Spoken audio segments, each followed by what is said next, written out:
Let me tell you something. Something that'll chill you to the bone. This isn't just another spooky tale. It's the kind of story that stays with you, creeping into your dreams and turning them into nightmares. You ever heard of a place called Harper's Rest? Nah, probably not. It's this small, sleepy town, one of those places that barely exists on a map. But oh, it's got a secret. Beneath that quiet facade, there's something twisted, something dark. Now sit tight and listen. This all started a few years back when a guy named Nate, a contractor, regular dude, was hired to fix up an old Victorian house. The kind you see in those horror flicks, creaky wood, dusty chandeliers and windows that seem to stare back at you. The house had stood abandoned for decades, and people in town whispered about it. But Nate, he didn't believe in ghost stories, he believed in paychecks. His first day on the job, he started with the obvious, gutting the place, ripping up the rotted floors, cleaning out cobwebbed corners. But it was when he stumbled upon the cellar door that things got weird. It wasn't just any cellar door. This one was bolted shut with rusty chains, like someone had been trying to keep something inside, he thought, but curiosity got the best of him, so he grabbed his bolt cutters and got to work. That sound, the chain snapping, it echoed through the house like a scream. Now listen closely. As soon as that door creaked open, a wave of cold air rushed out. You know that kind of cold, right? The one that bites into your skin and settles in your bones. The air smelled stale, like something had been rotting down there for decades. He grabbed a flashlight and stepped down into the darkness. The cellar wasn't normal. It wasn't just some storage space for old wine barrels or broken furniture. No, it was way bigger than it should have been, like it stretched way beyond the house itself. The walls were lined with scratches, deep jagged claw marks that made you wonder. Nate kept going, his boots crunching on something brittle. Bones, maybe? Small ones, like animal bones, or no, let's not go there yet. He moved the flashlight across the room, and that's when he saw them, jars. Hundreds of glass jars filled with murky liquid, sitting neatly on old wooden shelves. Inside, oh, it wasn't pickles or preserves, it was parts. Human-looking parts. A hand here, an eyeball there, floating in yellowish fluid like some twisted science experiment. You'd think any sane person would have bolted, right? But Nate, he was too stubborn, or too stupid. He leaned in for a closer look, and that's when he heard it. A faint shuffling sound like something moving just beyond the edge of his flashlight's beam. Now here's where it gets real messed up. That shuffling turned into a scraping, like nails dragging against the cement floor. And then came the whispering. It wasn't one voice. It was dozens, maybe hundreds, all overlapping in this spine-chilling symphony. It wasn't English either. It was some guttural ancient language, the kind that doesn't just sound creepy but feels to hear. Nate's heart was pounding. He turned the flashlight toward the sound, and there in the corner of the cellar was a figure. At first it looked human, maybe a homeless guy hiding out. But as the light hit it full on, it recoiled, screeching. Its eyes were hollow pits, its mouth stretched wide in a toothless grin that wasn't humanly possible. Nate tried to run, but you know how in nightmares your legs don't work, right? Yeah, that's how he felt. The thing lunged at him, its bony claws just inches from his face, when suddenly everything went black. He woke up outside, lying in the overgrown grass near his truck. The cellar door shut tight like he'd never opened it. The chains back in place. Nate sped out of there, but the whispers, oh, they followed him. He heard them in his dreams, in the static of his TV, even in the white noise of the shower. A week later, Nate vanished, just gone. His truck was found abandoned on the outskirts of town, and no one's seen or heard from him since. Now here's the kicker. The house, still there, still abandoned, and the cellar door, yep, still bolted shut. But every so often, late at night, people say they can hear the whispers. So let me ask you this. If you were walking by Harper's Rest, would you have the guts to open that door? Or would you like me stay as far away as humanly possible? The choice is yours, but don't say I didn't warn you. Sleep tight if you can. Right, so let's talk about young Nate. Even before he stepped foot in that creepy place, Harper's Rest, he knew a thing or two about the shadows, see? Grew up in a tiny, forgotten town, the kind where old stories and dark secrets hung about like cobwebs. His dad, a bit of a history buff, but with a taste for the spooky stuff, filled Nate's head with tales of ghosts and cursed things. So Nate grew up fascinated by all things supernatural, but scared stiff too. Now, Nate didn't just take the job at Harper's Rest out of curiosity. His dad had died recently. Very strange circumstances left Nate with more questions than answers.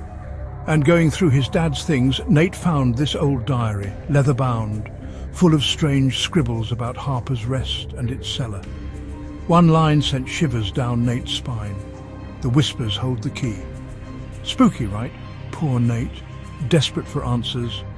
Thought if he could just figure out what his dad was so obsessed with, he might find out the truth about his death. The job was his way of facing his fears, maybe finding some peace. But as Nate drove closer to Harper's Rest, this awful feeling crept over him. The closer he got, the louder the whispers seemed to get, like the town itself was telling him to turn back. Gap 2. S. But Nate, he needed answers, so he kept driving, not knowing what horrors were waiting. So, knowing what we know about Nate and why he went to that place, the question is, was he doomed from the start, drawn in by the very whispers he was trying to understand? Or was something much, much worse going on? Sleep tight, if you can. Right, so Nate's down in this cellar, see? And it's getting colder, like the air's thick with ice. Shadows are playing tricks on his eyes, stretching and twisting like creepy fingers. His torch is flickering, making spooky shapes on the damp walls. He's about to leg it, turn right back, when he spots something. Hidden in the corner, behind some old crates and cobwebs, there's a compartment. His hands are shaking like leaves, but he pulls away all the junk, and there it is, a dusty old chest. The lock's rusty, but he gets it open. Inside, a bundle of yellow papers, old as the hills, covered in weird symbols and faded writing, like they're trying to hide something. Nate unfolds them carefully and starts reading. They're talking about creepy rituals and stuff you shouldn't know, about things that aren't, well, they aren't living. One letter catches his eye. It's to his dad. It talks about a deal his dad made with something not of this world. A deal for power and knowledge, but it cost him something precious. As Nate reads, he starts to understand. The whispers, the cellar, Harper's Rest. It's all linked. The letter ends with a scary warning. The price must be paid and the debt must be settled. A shiver goes down Nate's spine. His dad's death, how strange it was. And now this. It all points to something bad, something Nate's only just starting to figure out. He feels the weight of those papers, the weight of what they say. The cellar feels darker now, like it's alive, feeding on his fear. But Nate's not backing down. He has to know the truth, whatever it takes. He stands up, papers in hand, and the whispers get louder right in his head. This cellar's got secrets and Nate's going to find them all. But Nate doesn't know. The more he finds out, the deeper he gets pulled into the darkness. And some things, some secrets, are best left alone. Will Nate get his answers, or will the cellar get him? Stay tuned. Sleep tight, if you can. Right, so there's this fella, Nate, see? He's down in this creepy old cellar, all dark and damp, holding these ancient papers. Gets colder and colder down there, his breath all misty in the air. The cellar, it feels like it's closing in on him, and there's these whispers, getting louder, like ghosts trying to tell him something. Then the torch goes out. Poof, darkness. Nate's fumbling about, scared stiff, but the torch is dead as a doornail. All he can hear is his own breathing, all ragged and fast. Gap 2S. Then this scratching sound, soft like fingernails on stone. Behind him, Nate spins around, heart thumping like a drum, but there's nothing there. The scratching gets louder, closer, right next to him now. He can almost feel something there, cold and nasty in the dark. Whoosh! A freezing wind blows past him, the papers in his hand flapping like crazy, then a touch on his shoulder, like a skeleton's hand. Nate jumps, drops the papers, they go everywhere, and he's scrambling to pick them up, his hands shaking like leaves. As he's grabbing the papers, a light flickers in the corner, a ghostly light, all pale and spooky. And in the light, a woman. Her eyes are empty, her face all twisted up in sadness and anger. She reaches for Nate, her fingers like claws. Nate backs away, terrified. The whispers get louder, like a scream now, and the ghost lady comes closer, staring right at him. He can feel her pain, her anger, like it's going right into him. The whole cellar feels alive. The walls seem to breathe, shadows moving and twisting into scary shapes.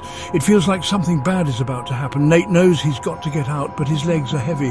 The ghost is almost on top of him, her cold breath on his face. He stumbles towards the stairs, holding the papers tight. As he reaches the steps, a whisper in his mind, the debt must be settled. Nate runs up the stairs, the ghost screaming behind him. He slams the cellar door shut, falls against it, his heart pounding. But even though he's out in the light, he knows the cellar's secrets aren't gone, and the haunting, it's just begun. Stay tuned. And remember, some things are best left undisturbed. Sleep tight, if you can. Right, so there's this fella, Nate, and he's in a right state, see? Leaning against the cellar door, heart thumping like a drum solo. He's trying to catch his breath, but those ghostly whispers, they're still ringing in his ears. He's had enough, wants to get out of that creepy cellar, away from whatever's lurking down there. He tries the doorknob, but it's stuck fast.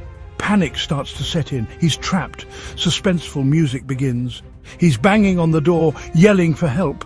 But nothing, just the eerie silence of that cellar. He tries the knob again, rattling it like a mad thing, but it's no good. It's like the door's welded shut. The air gets colder, and those whispers come back, louder this time, swirling around him like a thick fog. Eerie music intensifies. He's desperate now, scrabbling around in the dark, hands brushing against the cold, damp walls. He finds a tiny window, all rusty, but it's too high up, too small to squeeze through.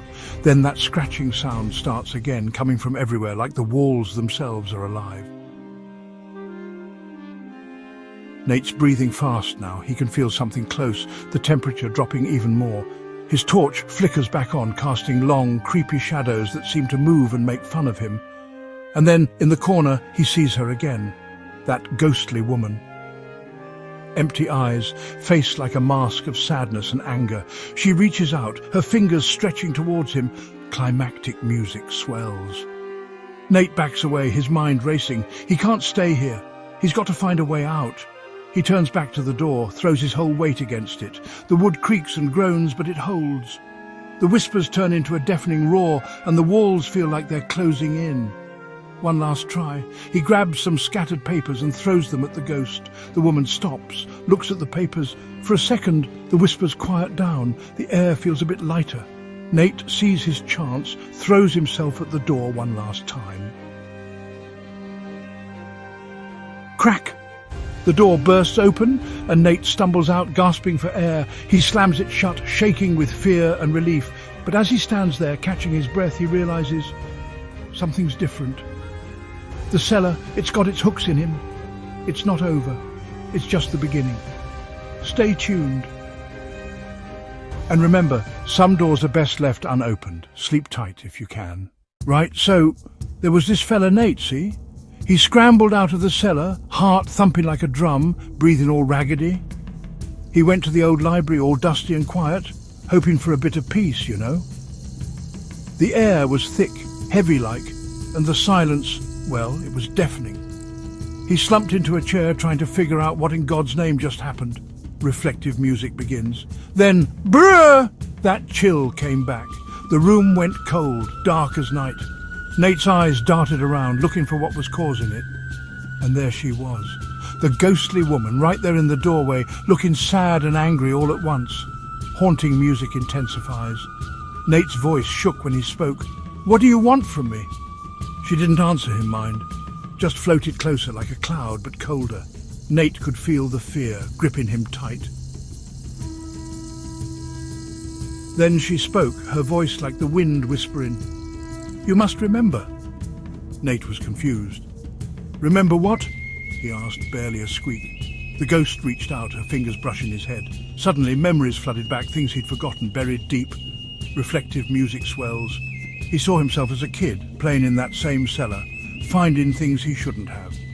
He remembered locking the cellar door, trapping something, or someone inside. The woman's face became clearer, and Nate realized, with a shiver down his spine, she was once a real person. A person he'd wronged. Tears welled up in Nate's eyes. "I'm sorry, I didn't know."